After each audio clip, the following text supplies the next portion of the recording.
¿Por qué lees tanto? Mírame y dime lo que ves. ¿Es un truco? Lo que ves es un enano. De haber nacido campesino, me habrían abandonado en el bosque para morir. Por desgracia, nací como Lannister de Roca Casterly. Se espera algo de mí. Debo contribuir al honor de mi casa. ¿No estás de acuerdo? ¿Pero cómo? Bueno, mi hermano tiene su espada y yo tengo mi mente. Una mente necesita libros como una espada, una piedra de afilar. Por eso leo tanto, John Nieve.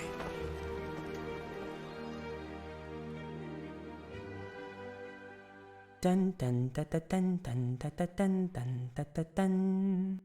Tan tan ta ta tan tan ta ta tan tan ta ta tan. Tan tan ta ta tan tan ta ta tan ta ta tan tan. Tan tan ta ta tan tan. Vale, suficiente, esto ya da mucha vergüenza ajena. Hola y bienvenidos a Desde las Historias, nuestro podcast de narrativa, ficción y, como vais a ver hoy, no tanta ficción como parece. Hoy es un fin de semana especial porque una vez más toca análisis y no sé tú, Mai, pero yo tenía muchísimas ganas de este análisis. Yo también tenía muchas ganas de este análisis porque además hay una alta probabilidad de que casi todos nuestros oyentes sepan de qué leches estamos hablando. No nos hemos metido, como siempre, en una mierda nicho, como viene siendo Cloud Atlas, que lo conocemos 14 frikis, o Alias Grace, que lo conocemos unos 5. Efectivamente, es algo bastante famoso y que posiblemente haya hecho un granito en la historia, en lo que es la historia de las series, la televisión y la literatura por efecto dominó. Hoy vamos a hablar de Juego de Tronos, pero no solo vamos a hablar de Juego de Tronos, vamos a hablar únicamente de la primera temporada y el primer libro, pero además Mai ha hecho una impresionante labor de investigación para el programa de hoy. A ver, la cosa es que la primera temporada de la serie y el primer libro son básicamente idénticos. Hay algunas cosas que se omiten, algunas cosas que se aceleran. El personaje ese de Rose no sé qué pinta, pero vale, bueno, te lo compro. No te lo compro, pero hago como que sí. Entonces pensé, no tiene tanta gracia como en otros casos que comparas, tengo mucho que comparar. Los temas, por ejemplo, lo que vienen siendo los temas literarios, que es una cosa que me interesa un montón, son muy obvios. Juego de Tronos es género grimdark, ya mencionamos en nuestro episodio anterior qué es el grimdark. Y como casi todas las obras de este género, se dedica a explorar la naturaleza humana y los desequilibrios de poder. No hay un tema profundo que digas, bueno, me puedo sentar a hablar durante horas de la maternidad malograda. No, Daenerys es un ejemplo de maternidad malograda y Cersei otro. Y están es muy en tu cara, en plan, aquí lo tienes. Entonces, no quería hacer un podcast aburrido hablando de las cosas que ya todos sabemos. Probablemente hable de cosas que ya muchos sabéis, pero al menos no serán las de siempre. O al menos es mi objetivo. No, y el mío también, ya que Juego de Tronos se ha convertido en un fenómeno ya a nivel mundial tan famoso que es raro sacarle cosas nuevas. De hecho, no creo que le saquemos nada nuevo que no haya dicho ya otra persona en un canal de YouTube o en un artículo. Hay incluso trabajos de fin de grado sobre el tema, ya que ha llegado incluso a las universidades. Pero sí que podemos hablar de algunas cosas desde nuestro punto de vista como filólogos ingleses y conocedores un poco de la historia de Inglaterra. Y también dar nuestra opinión, que para eso estamos. El motivo de este ejercicio de nigromancia, porque lo que estamos haciendo es resucitar un cadáver apestoso, es simplemente, ahora mismo queremos recrearnos en las partes que nos gustaron. Nos hemos vuelto a ver la serie, yo me volví a leer los libros hace como 2 meses, y la verdad es que me sorprendí, porque yo guardaba un recuerdo muy amargo de esta saga, muy de la última temporada, muy de desilusión, muy de, oh Dios mío. Es que eso tuvo mucho que ver. A mí me da muchísima pena lo que ha pasado con Juego de Tronos, porque empezó siendo un bombazo, fue un bombazo durante años, y vale que en cierto momento empezó a torcerse, pero cada año seguía teniendo más adeptos y más audiencia, y seguía haciéndose aún así más famoso, y esperábamos un final muy culmen, muy espectacular, sobre todo porque anunciaron que tanto el autor de los libros, George Martin, como los autores de la serie, Benioff y Weiss, se habían reunido en una habitación y le habían preguntado a Martin cómo esperaba acabar los libros, porque ya que George Martin no escribe exactamente rápido, la serie iba a alcanzar el final antes que los libros, entonces ellos querían hacerlo lo más parecido posible o, aunque fuese por otra vía, llegar al mismo final que Martin. Y fue una decepción absoluta. Esperábamos mucho de esa reunión y al final... Bueno. ¿Se te ha revuelto el estómago? Sí. No sé si lo habrá captado el micro, pero mi estómago acaba de rugir de la desesperación.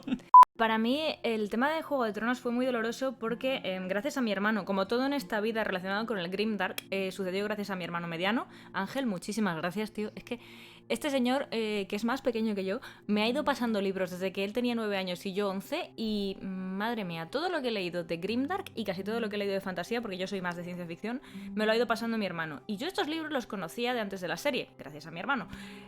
Solo había leído el primero, me gustó bastante, pero Biblioteca Municipal de Pueblo Pequeño encuentra todo el segundo. Y el dinero en aquella época, pues bueno, en fin. Sí, conozco esas dos sensaciones. Bueno, pues los conocí. Entonces, para mí fue dolorosísimo lo que pasó porque en sus inicios Juego de Tronos fue una forma de acercar las cosas que me encantaban y que nos encantaban a mi hermano y a mí a todo el mundo. Es decir, ya no eran ese concilio de dos personas que hablan de ello entre ellas y no hay nadie más que entienda. De repente mis primos nos entendían, les encantaba esta cosa. La gente de mi universidad te decía de qué casa de Juego de Tronos era. Eso no pasaba desde Hogwarts. Y admitamos que Harry Potter, aunque es una buena obra, no tiene el nivel que tiene Juego de Tronos. La gente hablaba de fantasía épica. Acercó un mundillo que era pues muy nicho, muy cerrado al gran público. Y yo sé que esto tuvo sus consecuencias malas, como la sobresimplificación de algunas tramas, o pues gente que realmente no le gustaba y era postureo y luego se seguían riendo de ti. Pero al mismo tiempo fue maravilloso ir a una librería y encontrarte distintas ediciones. Bueno, no vamos a hablar de cuando la editorial pretendió cobrarnos 56 euros por la edición de bolsillo de Danza de Dragones, porque... ¿What? ¿No te acuerdas cuando ¿56? Cuando salió Danza de Dragones costaba 56 euros y no... O sea, no sé si había edición de bolsillo, pero yo me acuerdo que dije, lo vale tu madre. Y luego me lo descargué pirata.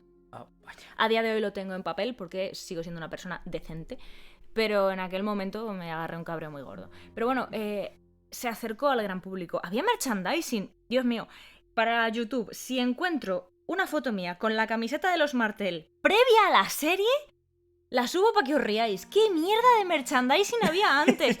Con el logo de los libros. Si cogéis los libros y vais a ver los... ¿Cómo se dice sigil en español? El anexo del final donde están todos los blasones. Eso, blasón, me salía solo el sigil.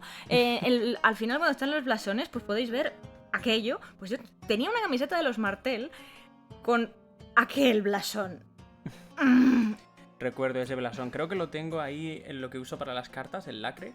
Sí, bueno, pero es que la mía era una camiseta, era muy cutre, porque en la costura se separaba en dos la imagen y habían puesto el lema original, el largo, ni doblegados, ni arrodillados, ni rotos, no la traducción acortada que hicieron después. Y al principio en las primeras ediciones salía en la traducción de los tres y luego lo pasaron a nunca doblegado, nunca roto. Yo tenía la camiseta con el ni doblegados, ni arrodillados, ni rotos, que no cabía, que estaba ahí en un lateral con medio sol por un lado y medio sol por el otro y la lanza ahí cortada con la costura.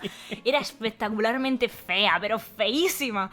¿Qué pasa? Era mi camiseta favorita. Parte 1 me la regalaron mis hermanos. Parte 2 era una camiseta de Juego de Tronos en un momento en el que Juego de Tronos lo conocían 7 personas. Y en español. Era muy fuerte. ¿Pero qué es eso? Luego llegabas y te podías comprar merchandising. Yo tengo Funkos de Juego de Tronos. Tengo un Funko, por desgracia, y luego 2 cosas que me compré yo por mi cuenta. Me lo regalaron, no me juzguéis. Pero no te preocupes, yo tengo otro de Tyrion con el hacha de aguas negras. Yo tengo 2 Rock Candy, que seguramente en el vídeo de YouTube los ponga para lucirlos. El de Sansa de Reina y el de Daenerys cuando todavía era Daenerys. Y tengo también Bran con su final, porque me lo regalaron y oye, los regalos no se desprecian, pero madre del amor hermoso, como detesto los Funkos, son feísimos. Bran el roto. Sí. Bueno. El roto en la serie, en el argumento, en el agujero. Pero es eso, para mí Juego de Tronos significó poder compartir algo que me apasionaba con un montón de gente. Me hizo conocer a gente nueva. Me hizo relacionarme con un montón de gente que de otro modo jamás me habría relacionado. Hice amiguis en internet. Descubrí el placer de leer fanfictions. Os juro que si encuentro el fanfiction que me comí con patatas sobre Tywin y Joanna, os lo planto en la descripción, porque era buenísimo. Buah. Pero genial. De verdad, desde El Señor de los Anillos yo no disfrutaba tanto con un universo, con una saga, con un mundo. Vale, sí, tiene sus cosas. Es misógino, es oscuro, es grimdark, en fin. Pero a mí me hizo muy feliz. Y según iba avanzando la serie, se me iba poniendo una mueca que no se me ha quitado. Yo a día de hoy tengo una cara de asco permanente que es culpa de Benioff y Weiss. O sea, yo lo digo así. Me amargaron la existencia, tío. ¿Cómo puedes destrozar tanto algo que hizo tan feliz a tanta gente? Pues porque querías irte a Star Wars y te jodes.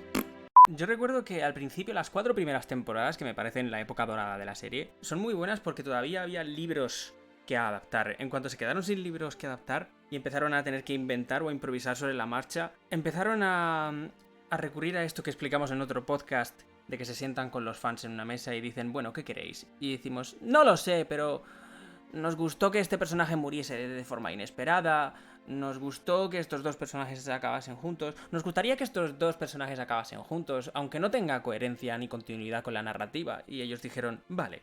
Lo apuntaron y el resto salió ahí con incoherencias como malas hierbas. Nota al pie de página. Benioff y Weiss adolecen de un síndrome que el Eulogio bautizó muy bien, que es el síndrome del niño pequeño con chaqueta de cuero. Es decir, si quieres que algo sea adulto, lo haces oscuro y metes tetas. ¡Muchas tetas!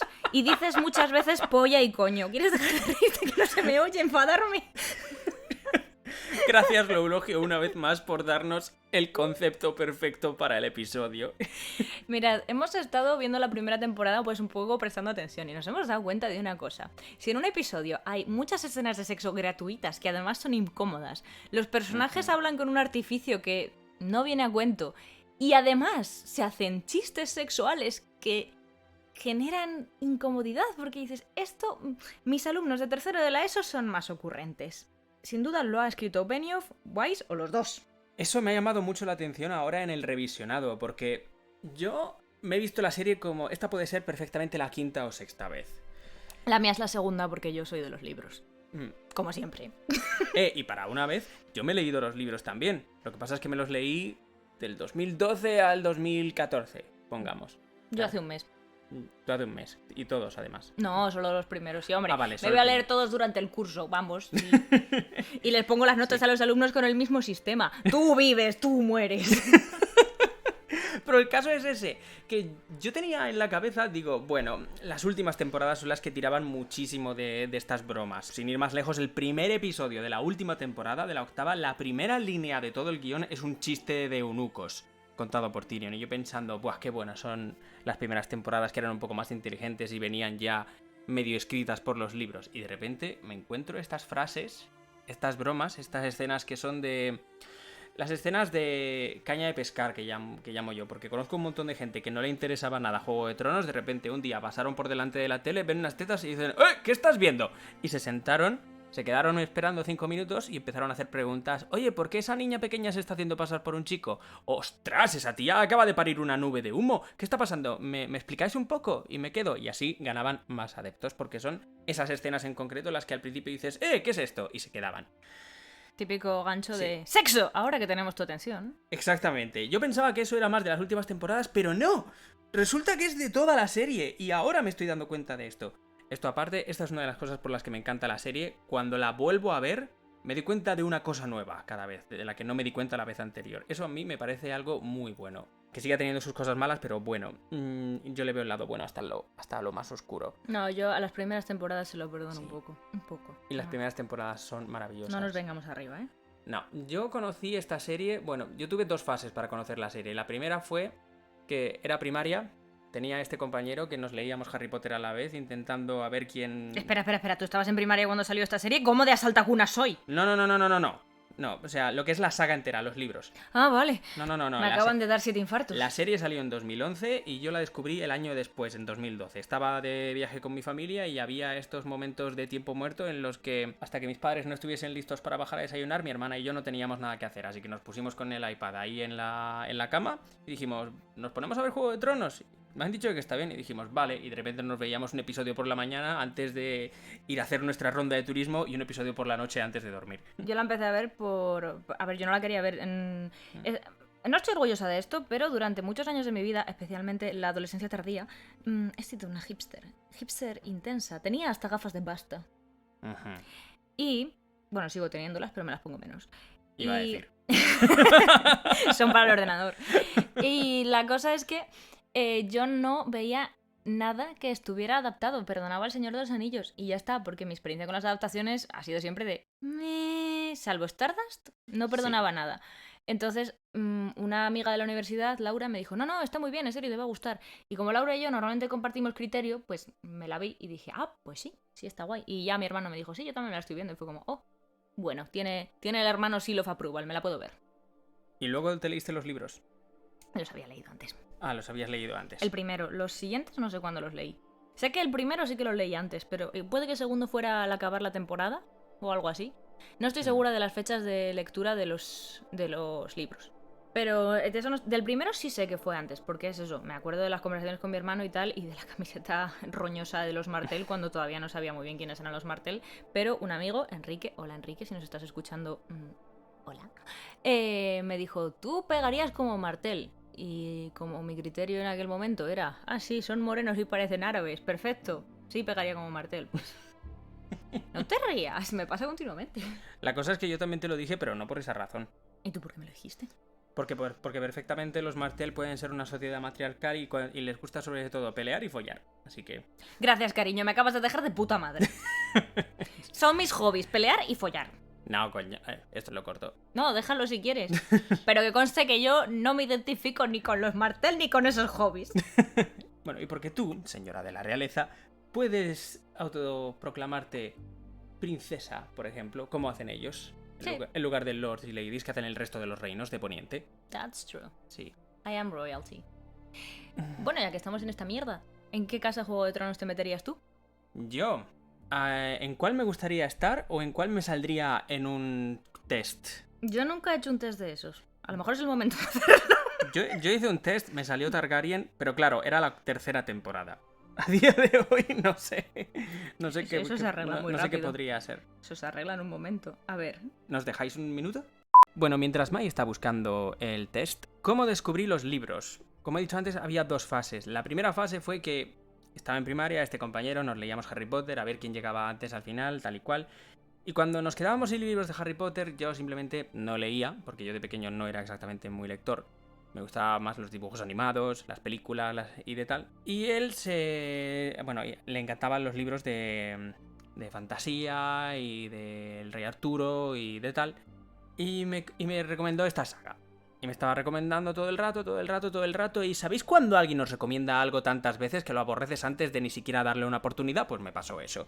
Y encima pasó esto de que me llevó a su casa, me enseñó los libracos, que si habéis visto los libros de Juego de Tronos, pues son tochacos. Y además no son tan atractivos en cuanto a las portadas como son ahora. No, en aquel entonces, en el 2003, vamos a decir, eran simplemente unos tochacos que te echaban para atrás. Y a mí no me atraía nada, en absoluto. Ya los libros les di una oportunidad después de descubrir la serie, en el 2012. Me vi la primera y la segunda temporada, que eran las que habían salido, y ya me los pillé. Tardé una larga temporada en leérmelos, y mi madre se los leyó en un mes. Los 5. Aparte de eso, allá por el año 2013-2014, después de la tercera o cuarta temporada, descubrí el podcast de Hielo y Fuego, y los escuchaba semanalmente con los análisis de los capítulos. Fue una época muy bonita. Y al igual que tú, he conocido un montón de gente gracias a Juego de Tronos, perfectamente. Bueno, yo estoy aquí haciendo el test y no sé muy bien qué me va a salir, porque promete, este es de los que no sabes muy bien. No, o sea, algunas respuestas dices, es esta casa, pero otras dices, para lo segundo y así. Volvemos después de publicidad. Bueno, pues esto es lo que pasa cuando confías en BuzzFeed para hacer los tests. Bueno, a ver, al menos nos hemos reído. Sí. Soy un Greyjoy. Aparte de tu habilidad para luchar, la gente te conoce por tu físico y tu atractivo. Rebelde por naturaleza, te enfrentarás a tus enemigos con furia y fuerza y siempre te preparas para dar guerra a tus enemigos. Ahora comparte tu resultado y prepárate para la guerra. A ver, honestamente, la descripción me encaja. ¿A mí? No, la mía. La tuya no, la tuya es una mierda. Pero a ver, ¿qué te ha tocado a ti? A mí me ha tocado la casa Martell. ¡Ole! ¡Como tu camiseta! Casa Martell. Tú, como esta casa eres alguien que disfruta aislándose. Mierda, sí, cierto. Aunque a veces puede ser por las razones equivocadas y anclándote en las emociones equivocadas. Sí, vale, todo cierto. Sin embargo, eres fuerte, físicamente y emocionalmente. ¿Vale? Tu lema, ni arrollados, ni doblegados, ni rotos. Puedes soportar mucho y nada puede romperte. Vale, venga, te lo compro. Pero me queda cuaja con lo ¿Puedo cambiártelo? ¿Por qué? Porque yo hice un cosplay de Oberyn Martell. Y yo hice un cosplay de Nymeria Arena, así que... Greyjoy. Nymeria. Really. Pero si he puesto en el test que tengo buenos amigos y que me gusta la tarta de queso. Y que eres pasivo. ¿Por qué soy un ¿Por qué soy un Greyjoy? Porque sí que es verdad que estás un poco pez en la vida. Bueno, eso sería un Tali. Eso sería un Tully, yo soy un Kraken. Calamar. Nunca... Y bueno, ahora puedes cantarlo de todos los días, sale el sol, chipiro. Podemos apoyar el culto tentacular. Ña. Vale, pero todo esto venía de decir de qué casa creemos que somos. En plan, ¿en Sí. cuál te pondrías tú? ¿En cuál me pondría yo? La verdad es que yo pasaría de las casas y me iría a las ciudades libres. Vale, o, pero estamos. o al norte, porque Sí, tú tienes pinta de ir a aguantar el frío que te cagas. según mi complexión y mis genes, aguanto bien el frío. Cariño, tú tienes frío cuando yo voy en manga corta. Inserten Ña. aquí la imagen de la mirada asesina de Nacho. Bueno, y todo esto era para dar una pequeña muestra de toda la repercusión que ha tenido la serie y los libros. Y todo lo que nos ha gustado la serie y los libros. Sí, ahora mismo nos estamos volviendo a ver la serie y yo lo estoy pasando muy bien. Yo estoy encantada, de verdad. Tengo unas ganas de volver a leerme el segundo libro, que ahora estoy con 6 de cuervos, pero me pondré. Y hay un montón de cosas que en general me gustan de la serie. La banda sonora siendo la primera de todas. Es genial. Y el acting. O sea, los actores y actrices, todo el elenco de la serie, salvo un par de casos, John Nieve, me parece soberbio. Deja a John Nieve tranquilo, pobrecito, se le congeló la cara y no ha vuelto a su esencia. Lo nominaron a un Emmy y no sé por qué. Es muy difícil tener la cara totalmente inexpresiva todo el tiempo. Eso también tiene mérito. No, no es difícil. Mira Ed, Eddie Eddie. ¿Te acuerdas que hay un personaje que es tabla? Ese es John Nieve. Primero, ya tenemos un personaje que es un objeto inanimado, que es Rickon Stark, que es un cono naranja. Si sustituyes a Rickon Stark por un cono naranja, no hay ningún problema en toda la serie. Pero, insisto, John Nieve es capaz de tener la misma cara besando a su novia que mirando por encima del muro que viendo cómo se le abalanza un cadáver en llamas. Eso es muy difícil. Quizá en España no tanto. En el último análisis que hemos puesto ya hablamos bastante de Marta de Tura. Pues eso, que también Y de Mario Casas. tiene mérito hacerlo tan mal. Es complicado. Tiene mérito. Pero bueno, Mérito. pero bueno, estamos con lo que nos gusta. Estamos con lo que nos gusta. Casi todo. De la primera temporada, casi todo. El diseño de producción, el diseño de vestuario, todas las localizaciones que han hecho para rodar la serie. Una parte de Desembarco del Rey se ha rodado en Croacia. Se ha cogido España 3 años en cuestión, o 4, para algunas localizaciones de Dorne, Mirin y otras zonas exóticas. La boda de Daenerys fue en Malta, que es que mi hermano estaba ahí este año. Sí, todo lo de más allá del muro es Islandia. Casi todo lo del norte es Irlanda del Norte. Y ya todos los estudios de interiores están en Belfast. Ujú. Pero es que han rodado hasta en California y no me acuerdo si en Oriente Medio también. Es absolutamente preciosa la serie. Visualmente sigue habiendo escenas que están demasiado oscuras. Sí. Lo cual es frustrante porque tú estás intentando enterarte qué está pasando y estás viendo la cara de concentración de tu pareja mirando la pantalla. Es intenso. Pero en general, a mí me encanta esta serie y hay muchísimos detalles que vas pillando y son geniales. Cosas que no me gustan, realmente una. ¿Cuál? El exceso de contenido sexual innecesario. Que de verdad, no soy una mojigata, los que me conocen lo saben. El sexo no podría molestarme menos. No es que sea un hobby, Vale. pero no podría molestarme menos. Y solo te ha faltado eso en la descripción, Martel, del test. ¿Qué? No, eso lo has dejado, no lo has cortado, lo de... Tienen como hobbies matar y follar.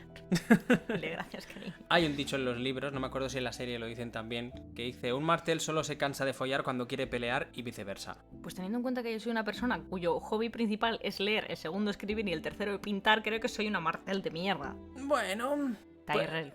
puede ser Doran Martel. Tyrell. A mí déjame irme con mi yaya y en vez de bordar hago pinturiñas y que me vaya diciendo la señora qué tengo que hacer con mi vida, que es básicamente lo que he hecho hasta ahora. Mira, desde que se murió mi abuela mi vida es una catástrofe, yo solo lo digo. Y además la primera temporada, a pesar de que sea la temporada con menos presupuesto, No se nota. sigue siendo una pasada. Y hay wargos. Sí, hay lobos wargos. Sí que salen dragones, pero no se han comido todo el... ¿Cómo es budget? Se me ha olvidado. Presupuesto. Todo el presupuesto de los efectos especiales. En resumen, que la primera temporada nos gusta mucho, que Canción de Hielo y Fuego son unos libros muy especiales para nosotros y que lo hemos disfrutado mucho. Aquí, ya hablando de Canción de Hielo y Fuego, yo voy a decir que me leí Fuego y Sangre en la temporada, tengo intención de volver a leérmelo si en algún momento hacemos algún análisis de House of the Dragon cuando salga, pero se nota que Martin disfrutó escribiendo Fuego y Sangre y se nota que no disfruto escribiendo Danza de Dragones. Yo ahí lo dejo. Yo noté que no disfrutó ni escribiendo ni Festín de Cuervos ni Danza de Dragones por la primera página, porque están los agradecimientos, y al principio de Festín de Cuervos, que ya tardó 5 años en escribirlo, con los otros había tardado 2 por cada libro, empieza diciendo: este ha sido jodido. Y luego en Danza de Dragones empieza los agradecimientos: el anterior ha sido jodido, este ha sido jodido y además un hijo de la gran puta. Es que yo creo que tiene que ser difícil tener a tanta gente mirándote y poniendo expectativas en lo que vayas a hacer. Yo creo que el problema es que Martin ha dejado de percibir los libros como suyos. Ya no son sus libros, ahora tienen que ver con los productores de la serie y tiene un montón de fans que se van a enfadar si no hacen lo que ellos quieren. Y claro, no puede contentar a todo el mundo. Entonces yo creo que para él Fuego y Sangre fue un soplo de aire fresco porque nadie le iba a poner ni una presión en la historia de los Targaryen. De verdad que tú lees ese libro, que es un libro, en plan, libro de historia escrito por un maestro de la Ciudadela, y te lo comes con patatas. Yo lo devoré, yo fui un poco a desgana, en plan, bueno, venga, me lo han regalado, no sé qué editorial me lo mandó, no me acuerdo. Pero me lo leí un poco a desgana, pues porque en aquella época no quería perder las colaboraciones. Flipé en colores, en plan, wow, esto es una pasada. Yo me esperaba algo tipo Danza de Dragones, escrito ahí como con un desarrollo, un ritmo raro, con desgana. Y está súper bien escrito y es que se nota cuando un autor disfruta escribiendo. Entonces eso, yo creo que Martin ha perdido Poniente, por así decirlo. Y toda la pasión que se notaba en los primeros libros, cuando empecemos a hablar de las referencias históricas vais a flipar. Si es que se hizo básicamente un grado en Historia de Inglaterra. Recordemos que este señor no es británico, que este señor es americano. Se hizo básicamente un grado en Historia de Inglaterra para escribir sus libros. O sea, toda esa pasión ha hecho plin y ya no está. Y francamente, si esto va a ser en este plan, prefiero que no escriba el 6º y el 7º y sea un señor mayor feliz con su vida y no saber nunca cómo acaban, a verle odiar lo que creó. Pues sí. Porque yo creo que a día de hoy no creo que odie la serie. Pero no la disfrutó una mierda. No la disfrutó una mierda. En más de una entrevista dijo que le dijo a los productores, a Benioff y Weiss, que lo hiciese más largo, que hiciese la serie más larga, que hiciese 10, 13 temporadas si hiciesen falta, pero estos dos, Benioff y Weiss, decían que siempre querían hacer 70 y pico episodios y que iba a ser así, y al final apresuraron el final. Y bueno, y los que ya habéis visto la serie sabéis de lo que estamos hablando. Pero aparte de eso, sigo atesorando esta serie como una de mis favoritas de todos los tiempos. Y no me importaría volver a verla otra vez, aun después del revisionado que nos estamos pegando ahora mismo. A mí con 2 veces me vale, pero es que esto ya es complicado de decir, pero lo he dicho muchas veces. A mí el cine no me gusta. O sea, me pongo a ver una peli y me encanta, pero a mí por mí misma, ponerme delante de una pantalla... Si estoy pintando o haciendo algo, me gusta ponerme una serie. Pero yo por mí misma, de esto que haces tú, de te pones una serie y te pones a verla porque sí, no me sale. Me veo series mientras como y me veo series mientras pinto y tal. Pero soy más de leer, entonces no, yo no me vería una tercera vez Juego de Tronos. A mí con 2 me vale. Bueno. Pero que es una cosa personal y cada uno tiene sus cosas. O sea, no estoy diciendo que lo mío sea bueno y lo tuyo malo. Estoy diciendo que son gustos. Nadie está juzgando aquí. O sea, imagino que sería igual de horrible si yo te hiciera... te quitara las series y te pusiera a leer libros, en plan, no veas series, libros, libros. Ah, no, esos son algunos profesores de lengua. Sí. La que nos hizo leer El Quijote en bachiller. No, mala idea, no pongas a bueno, en bachiller ya es otra cosa, ¿eh?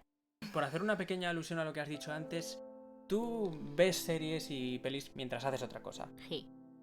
¿Puedes leer un libro mientras haces otra cosa? No. Pues a mí con las series y las pelis me pasa eso. Pero tus libros son mi producto audiovisual. Pero repito que no tiene nada de malo ni es una cosa de decir, oh Dios mío, es terrible. O sea, me sentiría fatal si alguien viniera a decirme, eres tonta porque no disfrutas del cine. A veces puedo hacerlo, ¿eh? Tú sabes que a mí me gusta ir al cine. Pero para mí ir al cine es como un ritual. Como cuando elegimos una peli y nos la ponemos por la noche y la vemos con palomitas. Es algo ritual y es algo que prefiero hacer en compañía para luego comentar. A mí me gusta compartir las cosas. De hecho, me hice un canal de YouTube para hablar de literatura porque a veces tengo tantas cosas que decir sobre un libro que necesito soltárselas a alguien. Por lo mismo me hice el blog cuando tenía 17 años y así con todo. Yo necesito compartir las cosas. Entonces es como que un libro me llena... requiere más de mí. Es como que mi cabeza va demasiado rápido.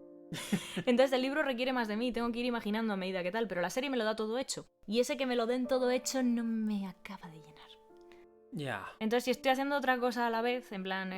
Pero luego son relacionadas, ¿eh? Porque, por ejemplo, mientras estaba haciendo el regalo... O sea, le regalé por Navidad un Book Nook, que es como un separalibros que dentro tiene un diorama. Así en resumen, rápido. Muy bonito. Y mientras estaba haciendo el Book Nook, me tragué entera la de Gambito de Dama. Pero es porque necesito hacer dos cosas a la vez, si estoy viendo una serie. Porque si me siento a ver una serie... El otro día intenté... Me estoy viendo la de Anne with an E, que está basada en Ana de las Tejas Verdes, que es un producto literario. Y dije, oye, si me mola, a lo mejor podemos hacer un episodio del podcast. Me ha gustado mucho.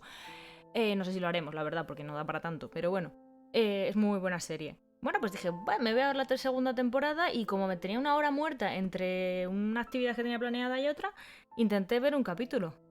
A los 10 minutos estaba a mi rollo mirando al techo pensando en mis cosas. Que soy incapaz de prestar atención a una pantalla. Soy como un mosquito. A mí me pasa al revés, yo me disperso con los libros. Tardo muchísimo en leer. Lo sé, te he visto levantar la cabeza 70 veces en la misma página. Pero es que a mí me pasa leyendo, o sea, a mí me pasa viendo series. Pues ¿Tú fíjate. sabes que soy incapaz de coger el móvil cuando de no coger el móvil? Lo sé. Es terrible. Somos casos totalmente opuestos. Por eso este podcast es tan guay. Sí, por eso funciona. En fin, Sí. después de este coñazo que no sé muy bien. Era por cosas que nos habían gustado de la serie. Cosas que no nos han gustado de la serie, pues... Nada más allá de lo que lo que ocurre en las adaptaciones. Hace poco subimos un podcast sobre adaptaciones, echadle un ojo si queréis. Pero básicamente, que algunos personajes cuando han pasado del libro a la adaptación son bastante más sosos, les falta más chicha. ¿Cuáles?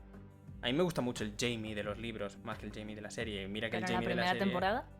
Bueno, en la primera temporada... Ya, es que la primera temporada es la más fiel. Por eso digo que es que yo, por ejemplo, no me he preparado gran cosa de los libros porque son un calco. Lo único que cambia es que Catelyn Tully. Catelyn Tully en la serie es más serena, más comedida, y en los libros es más lanzada, histérica, pasional.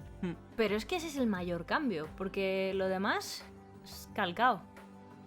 No hay ningún otro personaje que digas... No, son calcaos, por eso te digo que yo me he preparado esto porque no veía forma de hacer algo interesante sin más. O sea, Bueno. solo basándonos en los libros y en la serie. Sí. Porque si tú dices, en la serie es así, y yo te digo, bueno, no es exactamente así, pero casi. Durante Ya. 2 horas, pues pueden venir a tirarnos tomates. Yo doy mi dirección para que nos vengáis a tirar tomates.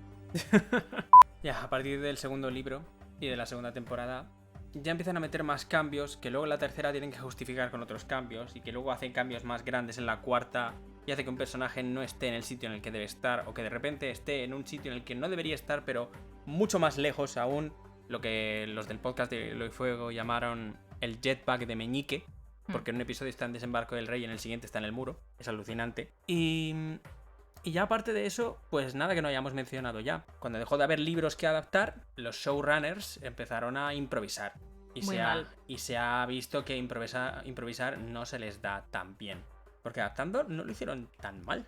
Sí, no lo hicieron tan mal cuando no eran ellos los que escribían, porque te repito que hemos sabido qué capítulos hacía cada uno solo por el número de bromas sobre eunucos, que ya en la primera temporada te quita el sueño lo que hay entre mis piernas. Siempre me he preguntado si tienes una raja como una mujer. ¿En serio? Ya basta, lleváis 3 minutos Meñique y Varys con la misma conversación. 3 minutos hablando de los genitales de Varys, que me da igual.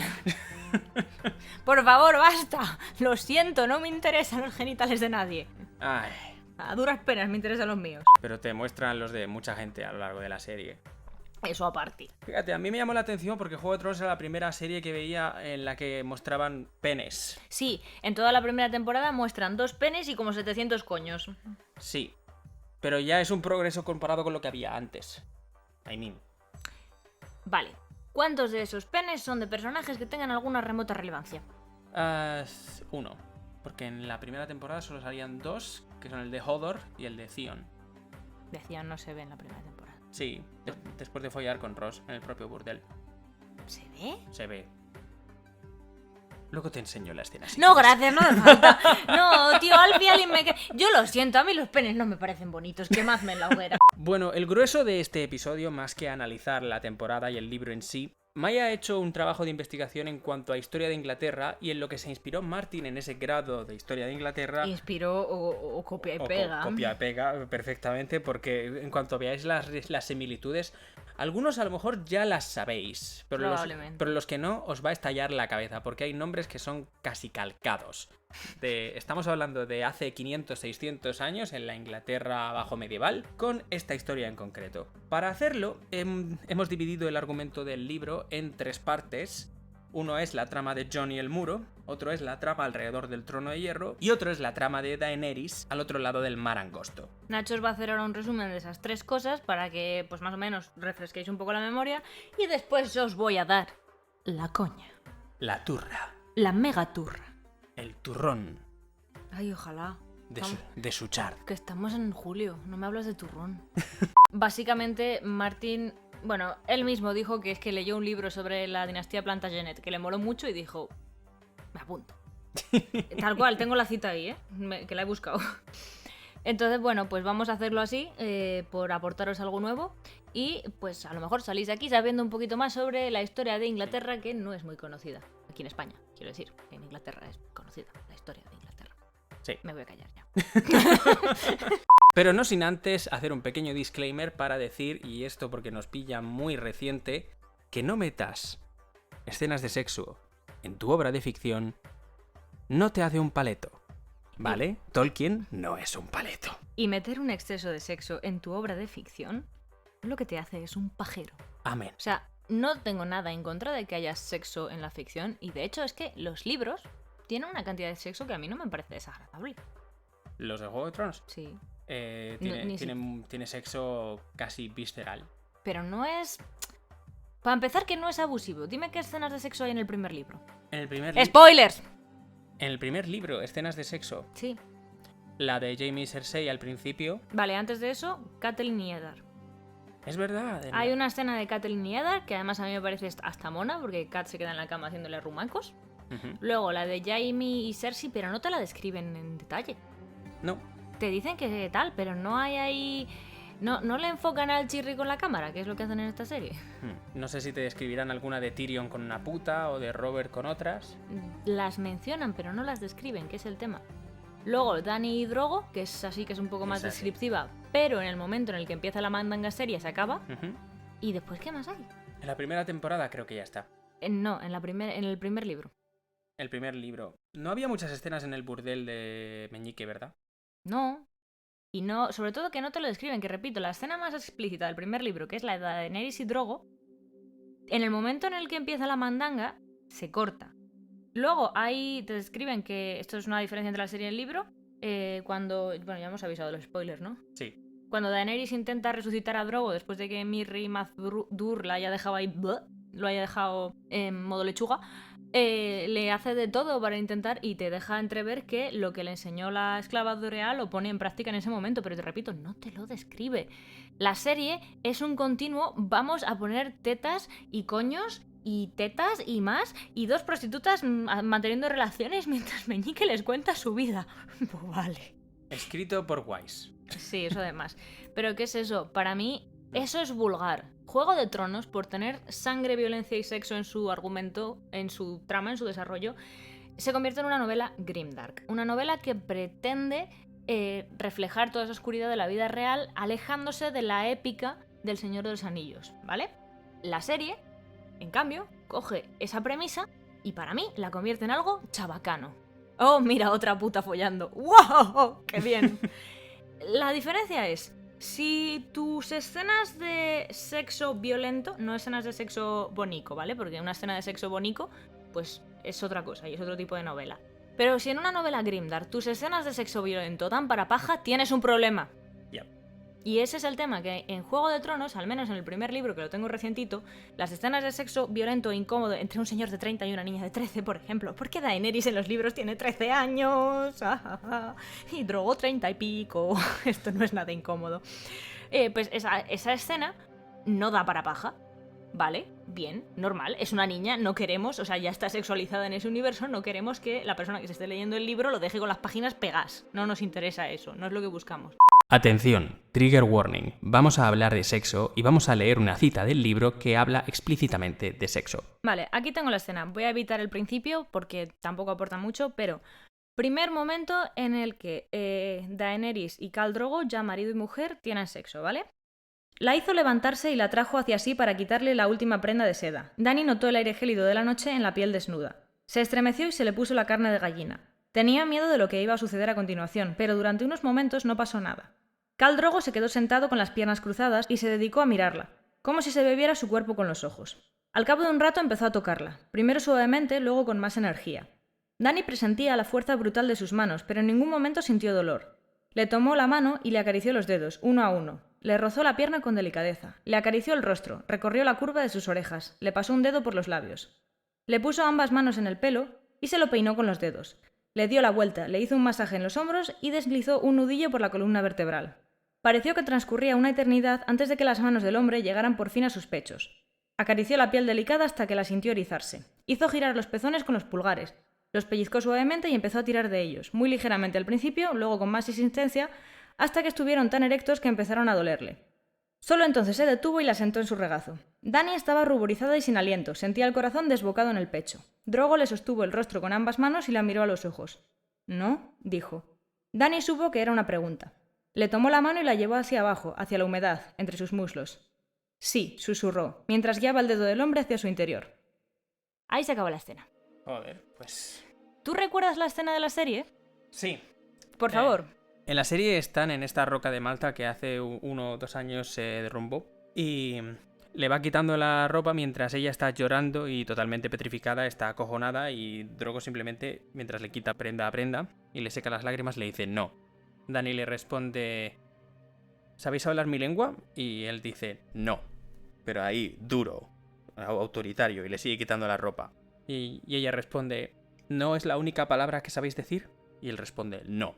Y le quita toda la ropa, ella está llorando, se tapa, no quiere nada, y el otro le fuerza la ropa, la quita del todo, y al final ves cómo le va empujando la espalda hasta ponerla a 4 patas. No, pero si se utiliza la barra del cuello y para abajo. Y ya ahí corta, después de un crescendo de la música para decirte, va a pasarlo mal. Van a violar a una chiquilla. Eso es lo que te dicen. Entonces, a ver, la parte de que él solo sabe decir no y todo eso está sacado del libro, pero habéis visto la intención del resto de la escena y en qué momento se corta. Es que, lo dicho, si es una violación que da para paja, está mal, está muy mal. Pero muy mal. Y ya, por curiosidad, ya que tengo el libro, he buscado la otra escena de sexo, la de Jaime y Cersei. Dentro de la habitación había un hombre y una mujer que se peleaban. Ambos estaban desnudos. Bran no alcanzaba a divisar quiénes eran. El hombre le daba la espalda y su cuerpo ocultaba a la mujer a la que empujaba contra la pared. Se oían ruidos suaves, húmedos. Bran se dio cuenta de que se estaban besando. Los observó con los ojos abiertos de par en par, aterrado, sin atreverse siquiera a respirar. El hombre había puesto una mano entre los muslos de la mujer y debía estar haciéndole daño porque ella empezó a gemir. Y ya está, esta es la descripción de la escena de sexo. Mientras que en la serie Bran se asoma a la ventana y ahí están los dos dándole al perrito. Y además te lo ven ahí... Primero que en el libro está escrito desde los ojos de un niño, no lo hacen guarro, lo hacen extraño. Es un niño de 10 años viendo algo que no comprende. En la serie es guarro. Y así todas las escenas. No sé si hay escenas de sexo de Tyrion o algo así, pero yo diría que no las recuerdo. Cuando aparece Shae no te lo describen, está ahí, punto. Bueno, piensa que en un libro es muy fácil ponerte en los ojos de un niño y que luego ese narrador, que es el niño, tergiverse lo que está viendo. En el cine y en la serie eso no se puede hacer porque nosotros somos la cámara. Vale. Obviamente va a salir guarro, se vea como se vea. No va a salir guarro, se vea como se vea. Porque hay una enorme diferencia entre enfocarles a los dos y centrarse en partes del cuerpo. Y ahí todo. Porque yo creo que en esa no estaban en bolas porque Lena Headey dijo, sí, tu madre. Porque Lena Headey se ha resistido, pero ahí... Es que para mí hay una especie de suciedad evidente en el modo en el que se graban algunas escenas. ¿Qué? Parece una peli... Rose, ¿qué pinta Rose? ¿Qué es eso? ¿Parece una peli porno barata? Es un plot device. Sí, vale, plot device, pero es incómodo. Y es la táctica de la caña de pescar que hemos dicho antes. Ya, pero no. Vale, la escena de sexo entre Shae y Tyrion, desde el momento en el que la llevan a la tienda, tal... Bueno, pues escena de sexo. Tyrion dejó la vela, la cogió de la mano y la trajo con gentileza hacia sí. La muchacha se inclinó para besarlo. La boca le sabía a miel y a especias, y los dedos con que desató los lazos de sus ropas eran diestros y hábiles. Cuando la penetró, ella lo recibió con susurros cariñosos y estremecimientos de placer. Tyrion sospechaba que eran fingidos, pero lo hacía tan bien que no importaba. No necesitaba tanta verdad. Escena de sexo terminada. Bueno, ahí en la serie no hay escena de sexo de Tyrion y Shae explícita. Siempre la cortan justo cuando está a punto de empezar, o cuando está calentando, entre comillas. Pero la despelotan todo el rato. Sí, pero aquí no. Pero ya está. Ya, pero igualmente. No sé, que es como mucho más chabacano. Convierten el grindark en soft porno, vamos a llamarlo. Sí, es que todo esto era por lo de Tolkien. Bueno, pues ya hemos dejado claro cuál es nuestra postura respecto al sexo en los libros y especialmente en la alta fantasía. ¿Nos parece mal? No. ¿Nos parece innecesario? No. ¿Nos parece necesario? Pues tampoco. ¿Nos parece que puede ser una cosa vulgar? Hombre, pues sí, yo insisto, cuando hay libros en los que te describen una violación de forma que parece sugerente, yo el libro lo cierro y me piro. Y hay muchos de esos. Y por eso mismo vamos a pasar al argumento de la serie. Habrá partes de la trama que se pierdan porque no habré seguido a todos los personajes en todo momento. No he seguido a Arya en todo momento, no he seguido a Tyrion en todo momento, pero lo he dividido en los 3 frentes que he mencionado antes. Empecemos con la trama de Jon. Jon Nieve es el hijo bastardo de la casa Stark, y aunque se lleve bien con su padre, Ned, y con sus hermanos, no se siente del todo integrado en la familia, sobre todo por parte de Catelyn, la madre. Hay un montón de cosas en las que nunca será un Stark, y por tanto siente que no tiene un lugar al que pertenece, así que decide marcharse con su tío Benjen al muro y unirse a la Guardia de la Noche. La Guardia de la Noche es un organismo independiente que protege los 7 reinos de Poniente en su frontera norte, concretamente en un gran muro de hielo de cientos de metros de alto por cientos de kilómetros de largo. ¿De qué protegen los reinos? Durante siglos, básicamente, de las tribus salvajes, pero hay leyendas de que también de criaturas mágicas, al menos milenios atrás. En su camino hacia allí, al Castillo Negro, Jon descubre que la mayoría de los que se unen a la Guardia lo hacen como consecuencia de ser sentenciados a ello, ya que ser miembro de la Guardia equivale a jurar un voto de por vida, por lo que Jon se ve rodeado de un montón de convictos. La mayor parte de las veces, gente a la que le dieron a elegir entre el muro o un castigo peor. Al principio, Jon se vanagloria de ser un buen espadachín. Al fin y al cabo se ha criado en un castillo, con la familia que gobierna todo el norte, lo cual le da acceso a un buen maestro de armas y a buenos guerreros que lo entrenen. Pero luego aprende a ser más humilde de cara a los demás, aunque sea para no ganarse enemigos entre los nuevos reclutas. Jon consigue hacerse amigo de unos cuantos reclutas, al mismo tiempo que les enseña a luchar. Y las cosas parece que empiezan a ir bien hasta que aparece Samwell Tarly, o Sam, un recluta que es un negado para la lucha y del que todo el mundo se ríe por su sobrepeso y cobardía. Los demás reclutas no tienen piedad con él en el cuadrado de entrenamiento, sobre todo Ser Alliser Thorne, el instructor, pero Jon acaba protegiéndolo, ganándose la amistad de Sam y la enemistad de Thorne. Sam llega al muro con una historia más triste aún. No es un delincuente, pero tampoco un voluntario para la Guardia. Su padre siente tanta vergüenza de él que no quería que se convirtiera en el heredero de la casa Tarly, así que lo obligó a exiliarse al muro o, de lo contrario, lo mataría y haría que pareciera un accidente. Jon, al sentir pena de él, convence a los demás reclutas de que no lo atosiguen. Thorne se enfurece por esto y decide vengarse de Jon haciendo que, en vez de explorador, que es lo que Jon desea ser, se convierta en mayordomo, cuando se convierte en un miembro de pleno derecho de la Guardia de la Noche. La única cosa buena que ve Jon de esto, y porque se lo dice Sam después, es que al menos se vuelve el mayordomo del mismísimo Lord Comandante Jeor Mormont. Por otra parte, Benjen, el tío de Jon, se va de misión al norte del muro con una patrulla, pero tras una temporada solo regresa un caballo y sin jinete. Cuando Jon y Sam van al norte del muro a tomar los votos, encuentran el cadáver congelado de uno de los miembros de esa patrulla. Deciden llevarlo al Castillo Negro para examinarlo y esa noche algo escalofriante pasa. El cadáver vuelve a la vida y ataca tanto a Jon como al Lord Comandante Mormont. Jon lo apuñala muchas veces, pero no parece servir de nada. Lo único que consigue matarlo de verdad es el fuego, después de que Jon le lance un candil. Esto confirma los informes preocupantes que llegaban desde el norte del muro, y es que los caminantes blancos han regresado. Entretanto, Jon no hace más que recibir malas noticias del sur. Su padre, Ned Stark, ha sido condenado por traición a la corona y ejecutado. Sus hermanas están cautivas en Desembarco del Rey, la capital, y su hermano, Robb Stark, ha reunido a todos los abanderados del norte y ha empezado a marchar hacia la guerra contra los Lannister. Jon, movido por el honor a su familia y su amor hacia ellos, decide desertar para unirse a Robb, pero esa misma noche, la noche en la que parte, Sam y otros reclutas lo detienen, recordándole que ya no pertenece a ese mundo, sino al de la Guardia de la Noche, y que hizo un juramento de por vida que ha de cumplir. Al día siguiente, el Lord Comandante Mormont le dice que va a formar parte de una gran patrulla para adentrarse al norte del muro y descubrir de una vez por todas qué está pasando, cómo detenerlo y dónde está su tío Benjen. Jon, Sam y los demás parten hacia el norte, dispuestos a afrontar todos los peligros que esta tierra acecha. Y aquí concluye la trama de Jon del primer libro. La segunda trama, que es la que más personajes abarca, es la trama del Trono de Hierro. Yo doy por hecho, y Mai también, que todos los que estáis escuchando este podcast la recordáis. Pero ya que estamos dividiéndolo por libros, vamos a abarcar y resumir lo más importante. Además con un poco de trasfondo, ¿no? Un poco de background. Y por asegurarnos de que sabéis de qué estamos hablando, porque al fin y al cabo la primera temporada salió hace 10 años y la gente que esté en mi situación de no habérsela vuelto a ver, pues no se va a acordar de todo el detalle. Y pues con los libros lo mismo, así que así pues cuando empiece a contaros la historia verídica, los hechos históricos, pues lo tenéis fresco.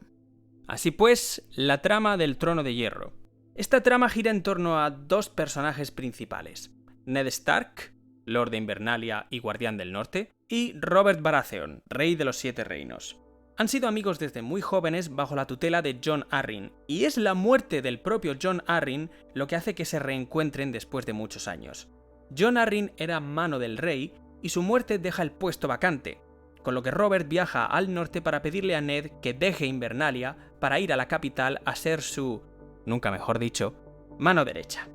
Por si fuera poco, le dice a Ned que pueden unir sus casas casando al hijo de Robert, Joffrey, y a la hija de Ned, Sansa.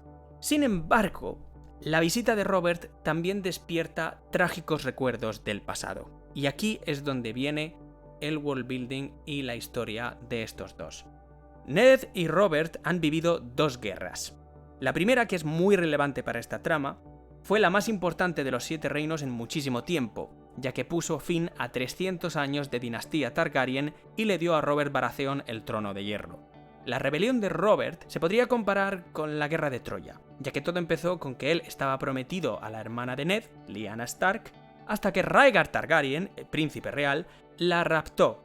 Pero por si acaso eso no fuera suficiente, el rey de la época, Aerys Targaryen II, fue apodado como el Rey Loco por muchísimas razones, siendo la última de ellas que empezó a quemar vivos a todos quienes se oponían a él, incluyendo al padre y hermano de Ned, o al menos así lo sugiere la serie. En los libros te detallan que en realidad quemaron vivo al padre y tenían al hermano encadenado a la pared por el cuello y se estranguló intentando llegar hasta su padre. Una fantasía, vamos, un señor muy amable. Grimdark en estado puro. Esta rebelión tuvo cierto éxito al final. Robert derrotó y mató a Rhaegar Targaryen en batalla, Jaime Lannister mató al Rey Loco antes de que quemase todo Desembarco del Rey, Robert se convierte en rey, los dos últimos Targaryen son exiliados al extranjero, pero la hermana de Ned muere, dejando a Robert destrozado. Robert acaba casándose con Cersei Lannister. En el momento en el que empieza la serie, han pasado 17 años desde estos hechos. La Segunda Guerra es más sencilla aún de resumir. La casa Greyjoy, Lords de las Islas del Hierro, se rebela contra la corona de Robert Baratheon. Robert y Ned van juntos a la guerra una vez más, aplastan la rebelión, 2 de los 3 hijos de Balon Greyjoy mueren y el tercero se lo queda a Ned Stark como pupilo y como rehén durante años, para criarlo como a un hijo Stark, pero también para matarlo en el caso de que Baelon se rebele otra vez. Fin. 9 años después, llegamos al presente, donde Robert le pide a Ned que sea su mano del rey. Catelyn, la esposa de Ned, no está nada feliz con esto y le pide que se niegue. Pero entonces llega un cuervo con un mensaje de su hermana, la hermana de Catelyn, que es a su vez la viuda de Jon Arryn. En ese mensaje dice que Jon Arryn murió envenenado por los Lannister y que estos conspiran contra la corona. Ned acepta el cargo como mano del rey al darse cuenta de que quizás sea la única persona en la que Robert pueda confiar. La trama del Trono de Hierro nos lleva a un conflicto bélico entre los Stark y los Lannister, y las causas de este son el grueso de la primera temporada y el primer libro. La primera causa se revela cuando Ned Stark empieza a hacer de detective para averiguar qué hizo que Jon Arryn acabara asesinado, y es que Jon Arryn descubrió que los hijos de Robert y Cersei, Joffrey, Myrcella y Tommen Baratheon, no son en realidad hijos legítimos de estos dos, sino que son fruto del incesto entre Cersei Lannister y su hermano Jaime Lannister. Cuando Ned descubre esto, se lo cuenta a Cersei para darle la oportunidad de exiliarse con sus hijos, y como respuesta Cersei conspira para que Joffrey sea rey cuando Robert muera, mientras que Ned sea apresado y acusado de traición. Se revela además, como se ve en el primer episodio, que uno de los hijos menores de los Stark, Bran, pilló a Jaime y Cersei Lannister intimando salvajemente, y como respuesta Jaime lo arroja por la ventana con la esperanza de matarlo para que nadie sepa el secreto. Pero Bran sobrevive y se queda parapléjico. Por si fuera poco, tiempo después un asesino a sueldo es enviado a matar a Bran, y lo habría conseguido de no ser por Catelyn y por el lobo de Bran, que lo matan en defensa de este. Estas afrentas contra la casa Stark hacen que Catelyn viaje hacia el sur, donde se encuentra a Tyrion Lannister, hermano de Jaime y Cersei, y lo apresa como rehén. Los Lannister, al enterarse, inician las hostilidades contra los Stark, empezando por Jaime Lannister y sus soldados, atacando a Ned y matando a los suyos en las calles de Desembarco del Rey. Robert Baratheon muere trágicamente, tras ser herido por un jabalí en una sesión de caza, pero antes de morir, nombra a Ned regente hasta que su hijo Joffrey sea mayor de edad. Ned intenta conseguir esta posición mientras le escribe a Stannis Baratheon, el hermano de Robert y siguiente en la línea de sucesión, contándole lo del incesto para decirle que el trono es en realidad suyo. Cersei hace uso de su influencia para que la guardia de la ciudad esté de su parte y así nombren rey a Joffrey. Tras aprisionar a Ned, Robb Stark, el primogénito de la casa, enfurece. Los Lannister han intentado matar a su hermano pequeño, han aprisionado a su padre, mantienen cautivas a sus dos hermanas en la capital y Joffrey le exige que hinque la rodilla ante él. Ante esto, Robb llama a los abanderados y marcha al sur declarándole la guerra a la casa Lannister y por tanto a la corona también. Al final de la temporada, se le da a Ned Stark la oportunidad de unirse a la Guardia de la Noche si confiesa sus crímenes, cosa a la que Ned al principio se niega, pero que luego acepta por salvar aunque sea la integridad de sus hijas, que además de ser retenidas en Desembarco del Rey, la mayor, Sansa, está prometida con el rey Joffrey. Sin embargo, después de confesar los crímenes de los que se le acusa, Joffrey rompe su promesa y manda a decapitar a Ned.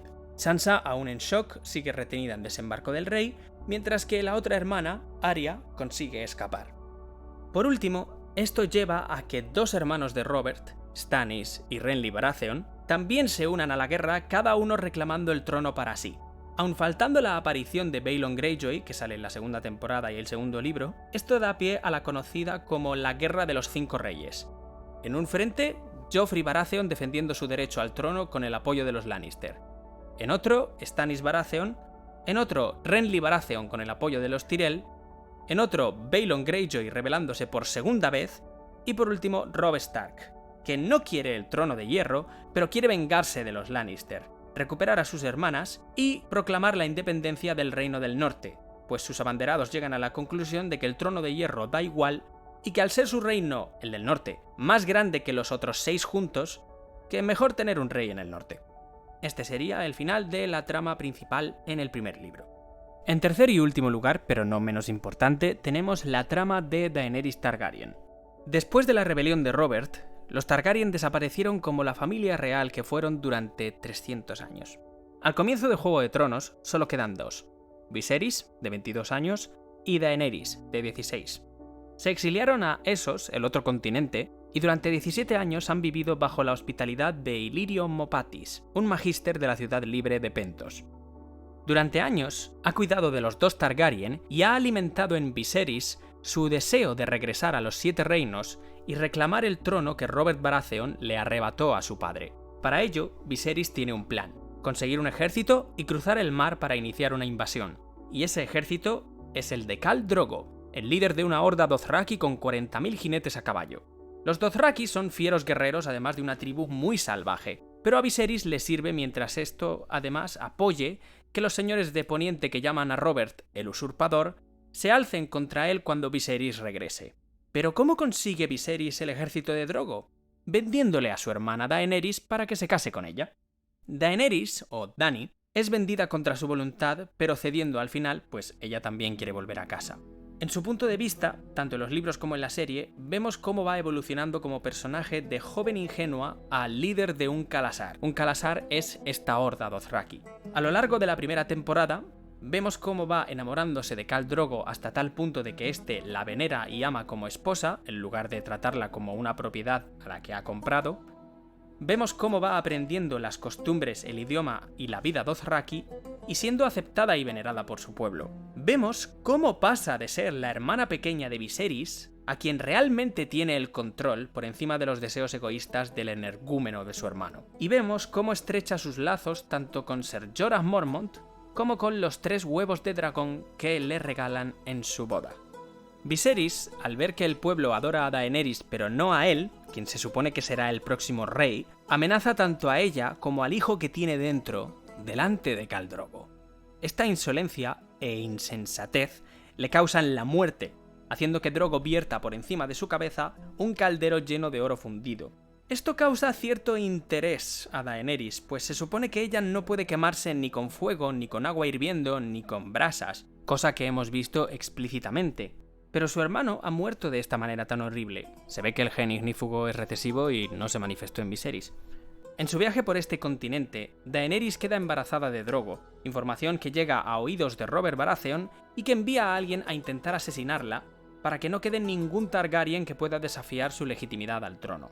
Curiosamente, el espía de Robert es Jorah Mormont, quien al principio actúa movido por su deseo de volver a casa, pues él también está exiliado, pero luego decide cambiar de bando al enamorarse de Daenerys. Cuando un mercader de vino intenta envenenar a Daenerys, Jorah Mormont aparece para evitarlo sabiendo que es uno de los enviados por Robert. Khal Drogo le agradece que salve a Daenerys y le da un caballo. Y al mismo tiempo, Khal Drogo, viendo que nunca van a dejar de intentar matar a Daenerys, decide por fin poner en marcha el plan de reunir un ejército, conseguir barcos e invadir los 7 reinos. Sin embargo, el aumento de capacidad de liderazgo de Daenerys hace que los jinetes de sangre de Drogo le pierdan cada vez más el respeto, pues defienden que un Khal no dejaría que su mujer, y menos una mujer extranjera, diese órdenes. El último de esos choques tiene lugar cuando el Khalasar de Drogo asalta una aldea, quemando sus casas, violando a sus mujeres y esclavizando a sus habitantes. Dany exige que liberen a unas mujeres y que no las tomen como esclavas, y uno de los jinetes de sangre de Drogo muestra su bastante notoria disconformidad. Acaba insultando y desafiando a Drogo, muriendo en el intento, pero dejándole una herida que se infectará después. Dany le pide a una sacerdotisa de entre las mujeres de la aldea que le cure la herida, pero esta, en su lugar, hace que se le infecte más rápido. Poco después, Drogo cae muy enfermo de su caballo, y la mitad del Khalasar se va al no tener un líder poderoso al que seguir. Dany le pide una vez más a la sacerdotisa que haga lo que sea por salvarle la vida, pero esta le dice que lo único que puede salvarlo es magia de sangre. Dany acepta de todas formas y justo cuando empieza el ritual se pone de parto. Dany despierta y se da cuenta de que ha perdido al niño y que Drogo, aunque esté vivo, está en un estado vegetativo. La sacerdotisa, Mirri Maz Duur, admite que lo ha hecho a propósito y por venganza por haber asolado su aldea. Daenerys decide asfixiar a Drogo por eutanasia y condenar a Mirri Maz Duur a muerte quemándola en la pira funeraria de Drogo. Daenerys se mete también con sus 3 huevos de dragón en la pira y a la mañana siguiente sale completamente ilesa con 3 dragones recién nacidos. Y hasta aquí el final de Juego de Tronos. Aquí concluyen los hechos del primer libro y la primera temporada. Y aquí es donde viene lo más curioso de esto. Gran parte de estos hechos están inspirados en hechos reales, obviamente quitando todo el elemento fantástico de zombies de hielo, dragones y demás. Ojalá hubiera dragones. Ojalá. Pero basados en la historia de Inglaterra y en otras culturas. Mai, ¿qué nos puedes contar de esto? Pues que es muy curioso que tantas veces se ha comparado a Tolkien con Martin, cuando los dos en realidad tenían la misma pretensión, y es escribir una historia mitológica de Gran Bretaña. Básicamente hicieron lo mismo, lo que pasa es que Tolkien cogió y se puso a imitar a las sagas Skildingas de Beowulf, y este señor se nos ha ido a la Baja Edad Media y se ha basado principalmente, y esto va a ser largo, por favor, si no estáis en una postura cómoda, por favor sentaos, coged un té, un tecito, algo que hacer con vuestra vida, y preparaos porque toca la clase de historia de manos de vuestra profe favorita, que no es profe de historia, pero sabe mucho de historia porque estoy enfermo. Bien, vamos allá, vamos a hablar de la Guerra de las Rosas. La Guerra de las Rosas fue un conflicto que duró nada más y nada menos que 30 añazos, entre 1455 y 1485. Fue una guerra civil británica que enfrentó a la casa de Lancaster, curiosamente parecido el nombre a los Lannister, y a la casa de York, que, aunque no se parezca tanto, es en quien están basados los Stark. Los paralelismos comienzan ya con los antecedentes de la guerra. Henry VI era un rey débil que presentaba numerosos episodios depresivos, y a quien sus consejeros convencieron para casarse con Margaret de Anjou, para obtener el apoyo francés. Margaret era hermosa y despiadada, sirviendo su carácter como base para la creación de Cersei Lannister. Bien, vamos allá. Hay que tener en cuenta que la posición de Henry VI en el trono no era exactamente fuerte. Más de 70 años antes de los hechos de los que hablamos, la muerte del rey Edward III desencadenó todo este drama histórico. Su hijo mayor había muerto ya, pero no así su nieto Richard II. Este nieto, Richard II, fue el heredero al trono, pasando por encima de los hermanos del hijo del rey, porque pasó directamente al nieto. Al saltarse una generación, dejó a los otros 3 hijos supervivientes con derechos al trono considerablemente fuertes. Tenían bastante derecho a reclamar ese trono de Inglaterra. Especialmente relevantes son los derechos de la casa Lancaster, descendientes del tercer hijo de Edward III, y los de la casa de York, que eran descendientes del cuarto hijo de Edward III. Hay un cacao de nombres aquí importante, así que voy a intentar ser lo más clara posible, pero seguidme que esto es interesante, lo prometo. Si queréis podéis coger un cuaderno y hacer como si leéis una novela de Gabriel García Márquez e ir ahí apuntando el árbol genealógico. Yo os pondré luego una imagen del árbol genealógico del terror para que podáis tener pesadillas. Vale, el joven Richard II perdió el trono en 1399 y lo obtuvo su primo Henry IV, un Lancaster. A su muerte, el trono le fue entregado a Henry V, y cuando este murió en 1422, se lo entregaron a nuestro ya mencionado Henry VI, que a la sazón solo tenía 8 meses. Todos los hechos anteriores no los estoy detallando, de hecho veréis que pasó muy por encima de batallas y cosas así, porque al fin y al cabo no es una lección de historia, solo quiero que veamos los paralelismos, ¿vale? Bien, Henry VI nació en el trono, básicamente. Con 8 meses era rey. Así que como os podéis imaginar, durante los primeros años de su vida, reinar, lo que se dice reinar, poco. Fue un rey sujeto a las instrucciones de sus consejeros, siempre reinó otra gente por él. Como ya hemos mencionado, se casó con Margaret de Anjou por sugerencia de estos, no por deseo propio. No conocía a Margaret, no le interesaba a Margaret, y me atrevo a pensar que no le interesaban no las mujeres en el sentido de que fuera homosexual, sino que no le interesaba el tema en absoluto. Era un señor que toda su vida estuvo muy deprimido, este pobre hombre. De hecho, parece ser que fue lo que sirvió como inspiración para la idea de un rey loco, solo que en lugar de tener episodios psicóticos tenía episodios depresivos. De hecho, se le intentó apartar del trono por esto, como veremos a continuación. Bien, este matrimonio establece un claro paralelismo entre el matrimonio de Cersei Lannister y Robert Baratheon, un matrimonio igualmente arreglado por los consejeros que ninguno de los dos deseaba y que se hizo solo para conseguir la estabilidad del reino. Margaret tenía cierta tendencia a perseguir a todo aquel que ella considerase que amenazaba su posición como reina. No tenía mucha autoestima. En particular, le tenía mucha desconfianza, mucha antipatía a Richard de York, que además de ser alguien muy cercano al rey, aún tenía derechos al trono. Richard de York, por supuesto, es la inspiración de la figura de Ned Stark. Richard era la persona más cercana a Henry VI, consejero, general e incluso confidente.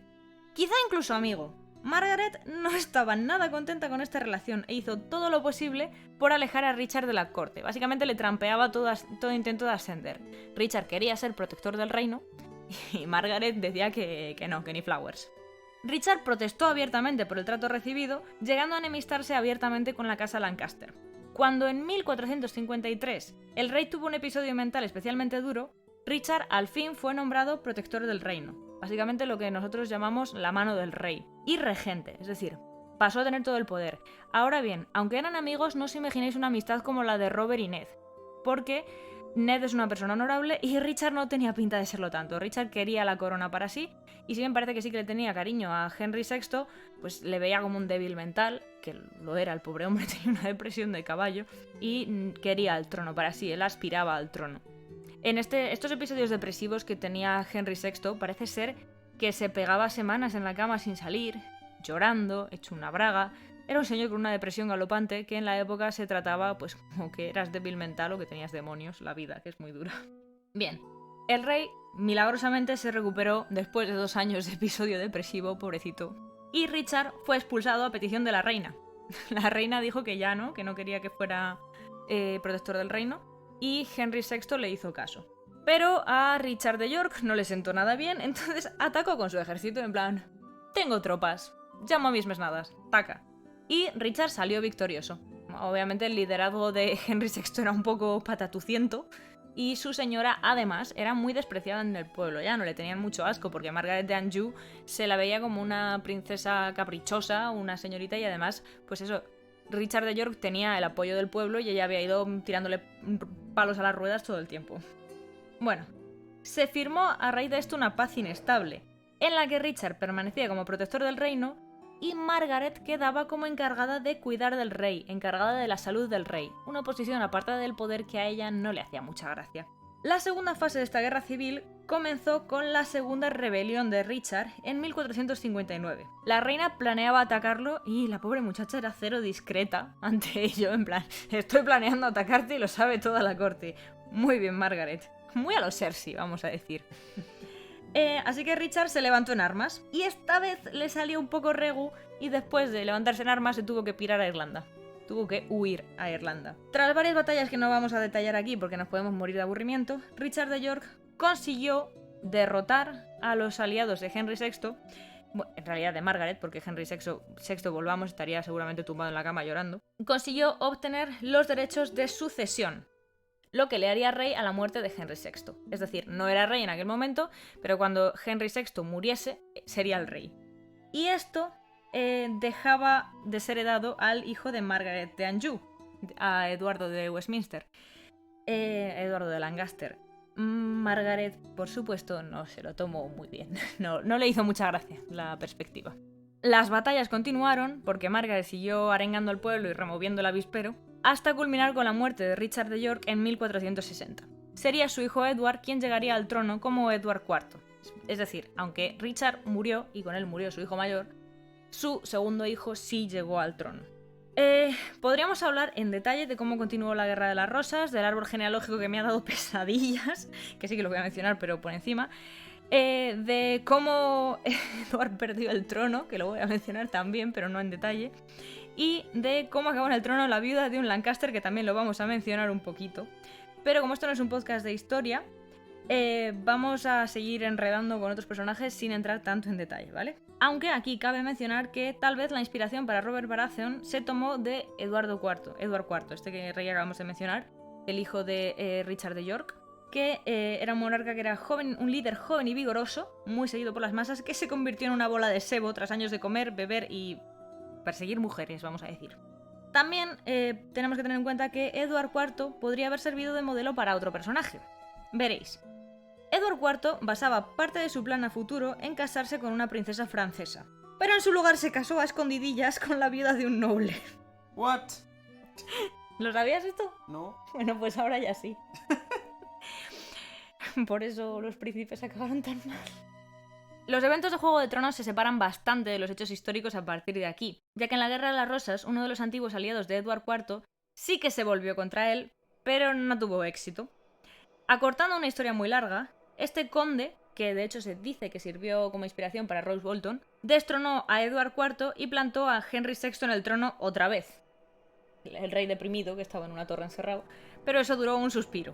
Edward IV recuperó el trono y ya de paso asesinó a Henry VI y a su hijo, Edward de Lancaster. Que, por cierto, ¿os acordabais de él? Edward era el hijo de Henry VI y Margaret de Anjou. Veréis, se rumoreaba por ahí que el chiquillo era ilegítimo, por eso de que su padre se pasaba el día en la cama llorando y no parecía tener mucho interés ni en su señora ni en la vida, así en general. Y además, con todo el tema de la guerra y el exilio, desarrolló una curiosa afición por decapitar gente. También murió en su adolescencia, aunque a este lo mataron con una espada en vez de con veneno. Pero bueno, ahí tenéis la inspiración. tiene toda la pinta de que sirvió de inspiración, como ya os vendréis imaginando, para Joffrey Baratheon, Joffrey Lannister. Pero sigamos. A la muerte de Edward IV en 1483, el trono debería haber pasado a su hijo de 12 años, Edward V. Sin embargo, Richard, hermano menor de Edward IV y tío del heredero, decidió que el muchacho no merecía el trono, ya que era el producto de aquel matrimonio secreto con la viuda de un noble menor. Richard III era el mejor general de la casa de York y parecía mucho mejor opción que un chavalillo de 12 años al que habría que controlar en un consejo de regencia. Así que cuando Richard III encerró a los dos príncipes hijos de Edward IV en la Torre de Londres y se hizo con la corona, no hubo lo que se dice mucho alboroto. Poco después los dos críos desaparecieron. Como curiosidad, diremos que tenían 12 y 9 años. En 1674, durante unas obras en la Torre de Londres, se encontró una caja de madera con los restos de dos niños. No era ni mucho menos la primera vez que se encontraban restos de niños, pero por su localización, que coincidía con la que Tomás Moro había dado de dónde se había escondido los cadáveres de los críos, se pensó que sí que eran ellos. Además, parece ser que sus ropas llevaban cachos de terciopelo, o sea, lo que quedaba de sus ropas había cachos de terciopelo y joyas y tal, lo que indicaría, pues, una noble ascendencia. Realmente nunca se llegó a saber si eran los restos de los príncipes, pero estaban enterrados en la abadía de Westminster como tales. Se les hizo un análisis genético que no llevó a ninguna parte, y en teoría se les iba a hacer otro, pero la página que lo pedía desapareció de repente, así que no sabemos si hay algún tipo de interés oculto o si quizás los jóvenes príncipes sobrevivieron y están preparándose para quitarle la corona a la reina. Yo pagaría por eso. ¿500 años después? Por favor. ¿Hay carlistas o no hay carlistas? Joder. Perdón. Por cierto, por si no os habéis parado a pensarlo aún, este hermano menor rencoroso que pone en duda la legitimidad de los hijos del rey para hacerse con el trono presenta un marcado paralelismo con Stannis y Renly Baratheon. Con Renly por la edad y con Stannis por el tema de ser el mejor general de su casa, súper serio y que además tiene el apoyo de la gente así más estricta. Igual si Stannis no se hubiera puesto a adorar a un dios raro, pues le hubiera seguido más gente, quién sabe. Pero sigamos, que aún no hemos acabado con la Guerra de las Rosas. 2 años después de que Richard III llegase al trono, alguien vino del otro lado del océano, del Canal de la Mancha, vale, para desafiar su reinado. Henry Tudor, con un dragón en su emblema, volvió del exilio al que se vio sometido tras la muerte de su padre. Henry se ganó a la casa de York, lo cual, siendo descendiente directo de los Lancaster, tenía su mérito. Alzó un ejército en Francia, cruzó el canal y se hizo con el trono a fuego y sangre, sin dragones, pero a fuego y sangre. Una pena que Benioff y Weiss no se tomasen las referencias históricas demasiado en serio, porque quizá hubiéramos tenido a Daenerys como reina, o al menos un final coherente. Por si os quedáis con curiosidad, Henry Tudor se casó con la hermana mayor de los príncipes asesinados, se hizo con el trono como Henry VII y puso fin a 30 años de guerras. Y luego tenéis a Henry VIII, Enrique VIII. Ya sabéis, ese Enrique. Muchas mujeres, la mitad decapitadas. Gota. Bueno, todas estas conexiones han sido admitidas por el propio George R.R. Martin. En una entrevista a The Guardian incluso declaró: el modelo que seguí para esto fue la historia en 4 volúmenes acerca de los Plantagenet. Bueno, a ver, cosa que hubiera estado bien mencionar al principio. Los Plantagenet es una casa británica con nombre francés porque si eres realmente inglés tienes que ser francés. William the Conqueror, todo este tema no vamos a entrar porque os puedo matar con historia de Inglaterra. Para eso otro episodio. Me gusta mucho la historia de Inglaterra. Está muy messed up. Fue una casa inglesa que luego se dividió en 2 ramas secundarias que son las de Lancaster y la de York. De verdad, YouTube, aquí os meto el árbol genealógico de las pesadillas, donde veréis que todo el que intervino en la Guerra de las Rosas es descendiente de solo 2 personas. Da mucho miedito. Están igual de mal que nuestros Austrias. Todo mal, todo fatal. El modelo que seguí para esto fue la historia en 4 volúmenes acerca de los Plantagenet que Thomas B. Constein escribió en los años 50. Es una historia a la antigua usanza.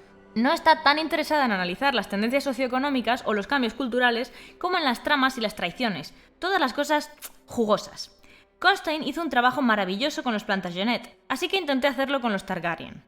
Bueno, con esto acabamos con los paralelismos entre Canción de Hielo y Fuego y la Guerra de las Rosas. Pero la cosa no acaba aquí. ¡Oh, no! Podríamos hablar, por ejemplo, de cómo la boda roja recuerda a la Cena Negra y a la masacre de Glencoe, aunque eso, junto a los paralelismos entre los habitantes de las Islas del Hierro y los vikingos, lo dejaremos para próximas temporadas. Por ahora, mencionemos algunas cosas más que se pueden ver en esta primera temporada. Es muy claro, por ejemplo, el paralelismo entre los Dothraki y el imperio mongol de los siglos XIII y XIV. Ambos son señores de los caballos.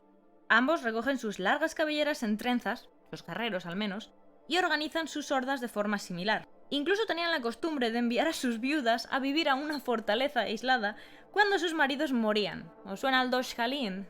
¿Os acordáis de estas mujeres a las que Daenerys tiene que impresionar comiéndose un corazón de caballo crudo? Pues eso. Y lo que es incluso más curioso, y esto me ha hecho mucha gracia y me parece muy incómodo, es que en cierta crónica se nos habla de Inalchuk, un gobernador que fue ejecutado mediante el peculiar método de verter plata fundida en sus ojos y oídos. Vale, no es oro y no es una corona, pero... Viserys, ¿eres tú? O sea, me pareció chunguísimo cuando leí esto, digo, ya está. Al menos es más verídico, porque para fundir el oro necesitas 3000 y pico grados, y eso con una marmita y una hoguera no lo consigues ni a tiros. Me sigue dando asquísimo lo de la plata fundida en los ojos y en los oídos. Ya. Bueno, y ya que seguimos hablando de la primera temporada, se hace casi imprescindible mencionar el muro. El propio George R.R. Martin admitió que la idea se le ocurrió al visitar el muro de Adriano en la frontera entre Escocia e Inglaterra.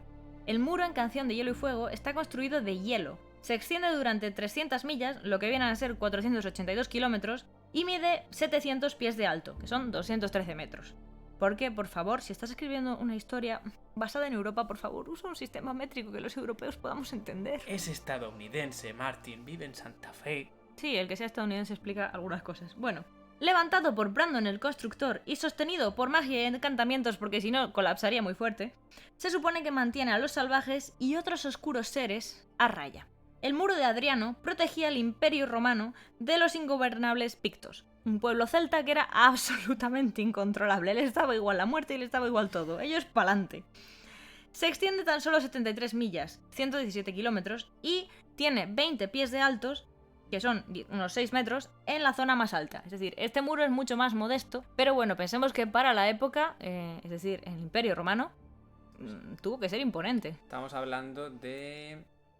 por lo menos la época de Cristo directamente, porque, sí. Porque César invadió la península, bueno, las Islas Británicas en el 40 y pico antes de Cristo. Por eso, que hace 2020 años de ese murillo, pues debió ser imponente. Y además pensad que estaban construyendo un muro mientras los pictos los acribillaban. Creo que era al año 80 después de Cristo o 100 después de Cristo, luego lo busco. Pero es eso, tú imagínate a los pobres romanos intentando construir el muro mientras los acribillaban a flechas. Mi hermano tiene una teoría, es que el Imperio Romano nunca consiguió conquistar Escocia porque ir en sandalias a conquistar Escocia es un poco estúpido. Bueno, hay un montón de historias absurdas de los romanos e Inglaterra. Directamente la tuvieron que invadir 2 veces porque la primera vez hubo una tormenta y el viento iba en dirección contraria y no pudieron ir, y entonces Julio César tuvo que dar la vuelta y esperar un año más. Pobrecillos, madre mía. Sí, es que las Islas Británicas hace un tiempo de mierda. Sí, la verdad es que sí, yo no sé cómo están tan orgullosos. Bueno, pues como los rusos. Bueno, pero es que los rusos por lo menos tienen gracia. ¿Qué? Que los Monty Python son de Gran Bretaña y tienen gracia. Ya, y los escoceses también son de Gran Bretaña, pero yo hablo en concreto de Inglaterra. De ahí solo salvo a Bridget Jones. Vale, última cosa que vamos a mencionar sobre el trasfondo histórico y demás, y es el tema de las religiones de Poniente. La primera, la más antigua, la más atávica, por así decirlo, es la adoración a los antiguos dioses, con sus arboledas sagradas. Esto claramente está basado en la antigua religión celta y en las tradiciones druídricas, de adoración a los bosques, a la naturaleza y demás. De hecho, los druidas tenían sus propias arboledas sagradas, unas zonas muy concretas, y si queréis un día os hablo de cómo se sacrificaban arboledas sagradas para crear montañas sagradas, pero eso ya en otro momento, sí eso. En cuanto a la fe de los 7, la fe en los 7, podemos encontrar multitud de paralelismos entre esta fe y el cristianismo. Aquí es donde, para mi gusto, se nota mucho que Martin es americano, porque el hecho de que le parezca exótico y fascinante el catolicismo no tiene nombre. Para mí es muy incómodo. En plan, cuando habla de septas y septones ahí como ¡uh! Y tú piensas, es una monja, va a estar vestida de pingüino, tío. Bien, esto se ve en varias cosas. La primera es los orígenes. Es una fe nueva que vino a arrebatar su lugar a la vieja fe, como ocurriera en el Imperio Romano con el cristianismo frente al paganismo. De hecho, al principio pues tenemos el mismo tipo de mártir y todo lo demás. Es una fe además para el pueblo, no es una fe de nobles y señores, sino que es una fe que se centra sobre todo en el pueblo. Las figuras y todo lo demás no hay grandes reyes, ni grandes señores, ni héroes legendarios. Ni es tan abstracta como la primitiva religión del norte, sino que tienes figuras del día a día de la plebe. La madre, la doncella, el herrero, la vieja. Son todo cosas centradas en el pueblo. Y todos los reconocidos reyes que eran muy adeptos a la religión eran conocidos por ser austeros, que es lo que fomenta la religión en sí.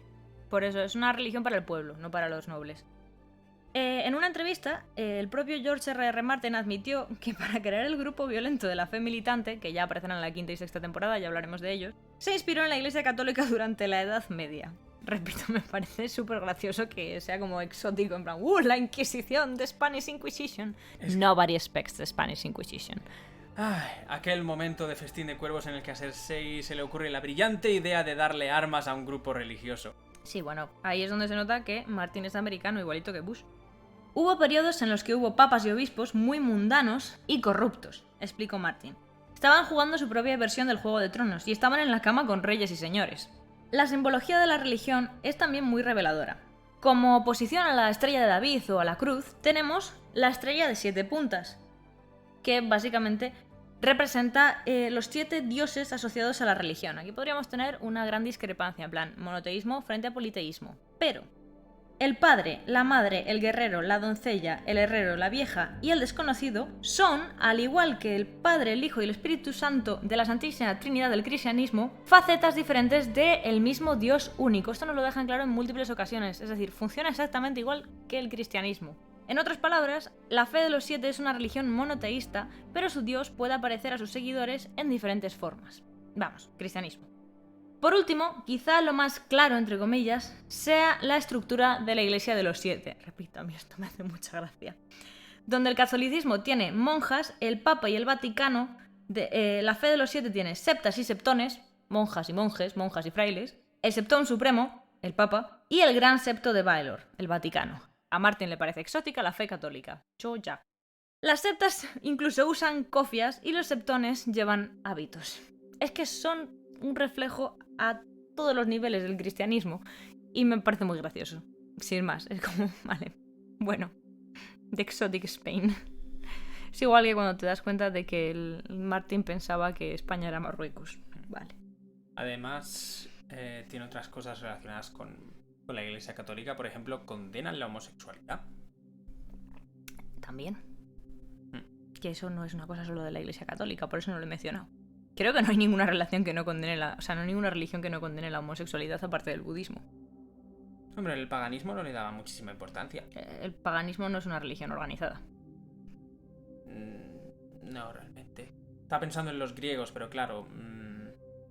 Ya, pero los griegos sí condenaban la homosexualidad, ojo, ¿eh? No es lo mismo hablar de la relación que había entre un chaval y un hombre adulto, pero ellos estipulaban que el hombre se tenía que casar y tener hijos. No condenaban la homosexualidad como tal, pero si solo querías estar con hombres sí te miraban raro.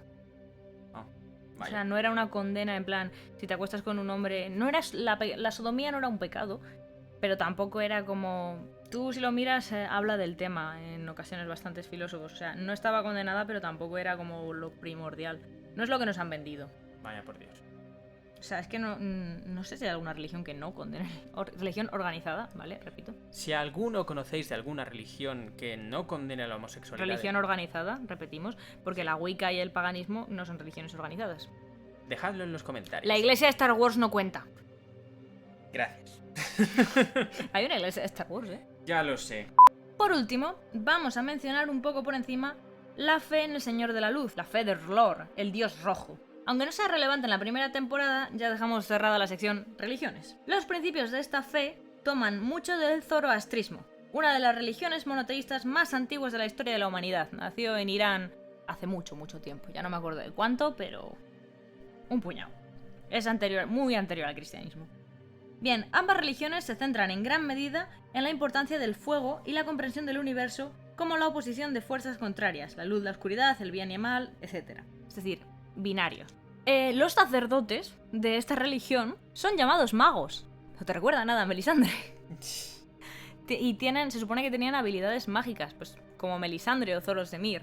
Y por último, los zoroastrianos también tienen una figura heroica destinada a enfrentarse a las fuerzas del mal en una última gran batalla. Pero la suya se llama Ahura Mazda en lugar de Azor Ahai. El copy-paste, casi pero no. Ahura Mazda, Azor Ahai.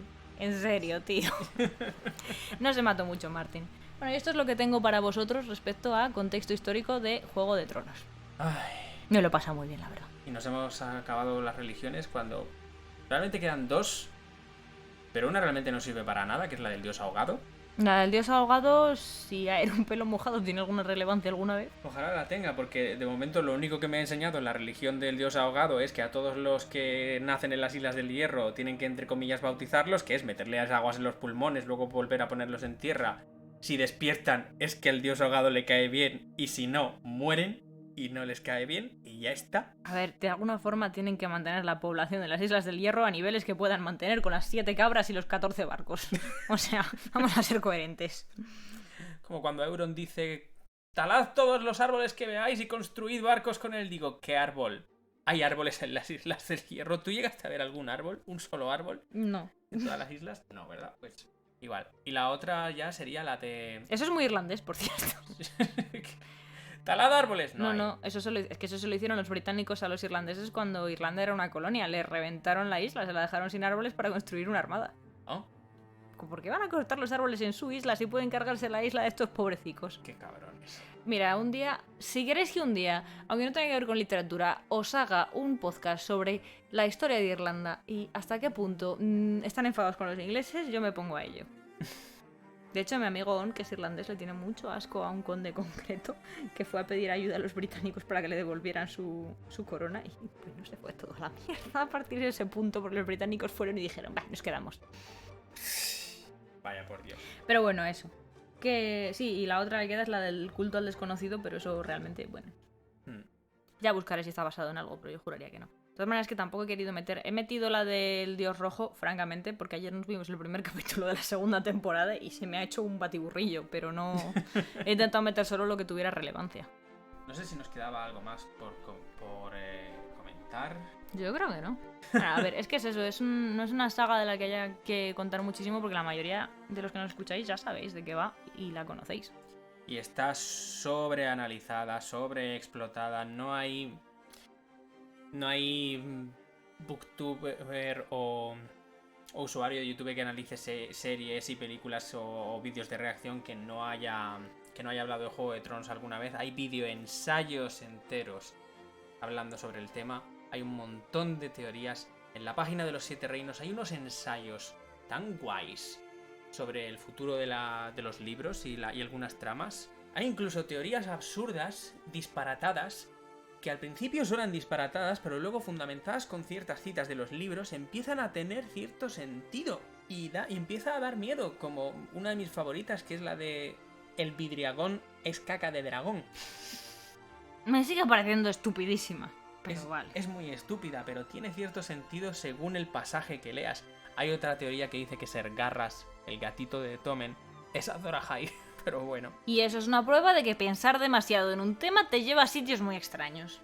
Al final, si te lees todos los ensayos, no os animo a leerlos todos, pero al final te empiezas a poner un gorrito de aluminio y a decir que todos los personajes de la serie son Targaryen, excepto los Targaryen, que son Fuego Oscuro, que son bastardos Targaryen. Así que ya, si quieres hacerte el cerebro un poco de horchata, te animo, si no, no.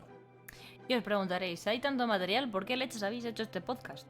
Porque, bueno, después de la trilogía del Bastán queríamos hacerlo sobre algo que nos gustase.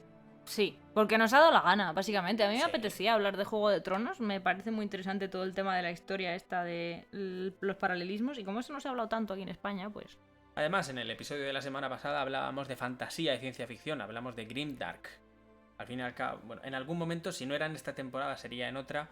Juego de Tronos iba a caer por... su propio peso. Sí, por su propio peso. Y cuando salga House of the Dragon, va a caer. Sí, eso asimiladlo, porque además yo tengo mucho hype y mucho miedo al mismo tiempo. Pero bueno, tengo mucha curiosidad, porque ya os digo, Fuego y Sangre es un libro que yo iba con 0 expectativas y salí levitando. Ahí lo tienes, cuando quieras. Tengo que leérmelo. Iban a hacer 4 spin-offs. Y al Sí. final solo han aprobado este. No sé si al final han aprobado un segundo más. Ahora mismo me empieza a sonar. Pero rechazaron el de la rebelión de Robert. Y mira que yo mataría por ver una serie sobre la rebelión Yo también, de Robert. me hubiera encantado. El único que espero que no saquen, y rezo porque nunca salga, es el de Arya siendo Colón. Mira, no. No. O sea, Arya, Gracias. el final de Arya, vale, venga, chachi, os habéis sobreesforzado. No, lo siento, demasiada molonidad en un mismo personaje. Yo acabé deseando que se muriese. En plan, por favor, muérete ya y déjame en paz. Ay, vamos a empezar a rajar del final de la serie. No, no vamos a empezar a rajar el final de la serie porque este era de la primera temporada. Temporada. O sea que vamos a hacer análisis de más temporadas. Bueno, depende de lo que diga el público. No, no depende de lo que digáis. Si nos apetece, lo haremos. Bueno. No tenéis por qué escucharnos. Sois libres de iros y huir. Podéis ir en paz, como no dirían en la Iglesia de los 7. Gracias una vez más por acompañarnos en este análisis / turra friki sobre Juego de Tronos. Esperamos que lo hayáis disfrutado tanto como nosotros.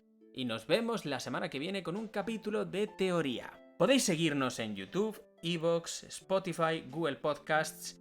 Y ahora acabamos de descubrir que tenemos Apple Podcasts y una cosa que se llama Castbox. No sabemos lo que es. De hecho, no sabemos en dónde está nuestro podcast. Yo uso un feed RSS americano porque era el más fácil de usar y el que mejor iba con Spotify. Y todo el mundo quería Spotify, entonces bueno.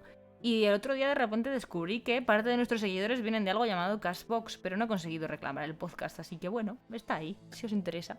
¿Alguno de vosotros nos ha hecho una cuenta de algo? No, Curiosidad. eso sale solo desde el feed. Bueno, y como tenemos todas estas plataformas, os decimos lo de siempre. Esto es como vuestra postura para leer o ver series o ver películas.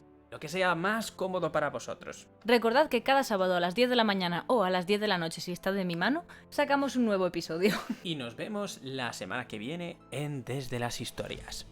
Hasta luego. Adiós.